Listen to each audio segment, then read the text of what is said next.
নমস্কার সবাইকে। তো বেশি কথা না বলে শুরু করা যাক। আজকে বছরের 186তম দিন, অর্থাৎ জুলাই মাসের ৪র্থতম দিনটাও চলে গেল। তো ঘুম সেরে উঠে তোমাদেরকে বললাম গুড মর্নিং, তার সাথে সাথে স্নান টান করে চলে আসলাম, রেডি দিয়ে বেরোয় পড়লাম। ফার্স্ট পথে গেলাম, ফার্স্ট ওখান থেকে বেরিয়ে গেলাম, তারপরে বাড়ি চলে আসলাম।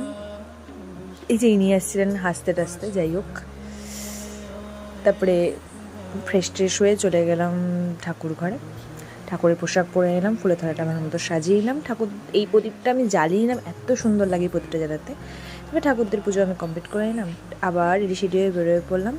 ঘোষ মেডিকেলে চলে গেলাম, মায়ের ওষুধটা নিলাম, তারপরে আবার বেরোয় পড়লাম। এখানে দেখো কি ক্যাচার লেগেছে ভগবান জানে। যাই হোক, একটা কাজ ছিল, সেই কাজ থেকে ফিরতে ফিরতে দেখো যখন ফিরছি ঝিরি বৃষ্টি পড়ছে এবং আমি ভিজে যাচ্ছি। যাই হোক, সেই অবস্থায় বাড়ি ফিরে কোনো মতো ফ্রেশ ট্রেশ হয়ে আবার ঠাকুর ঘরে চলে গেলাম, ঠাকুরের পোশাক পরে নিলাম, ঠাকুরের প্রদীপ জ্বালা নিলাম।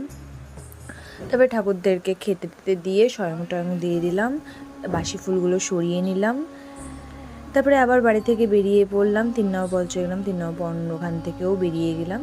তারপরে এই যে এখানে দিচ্ছিল মহাদেবের প্রসাদ, তো ওটা নিলাম, নিয়ে টিয়ে তারপরে বাড়ি চলে আসলাম। তোমাদেরকে বললাম টাটা বাই বাই, আবার যেন দেখা পাই।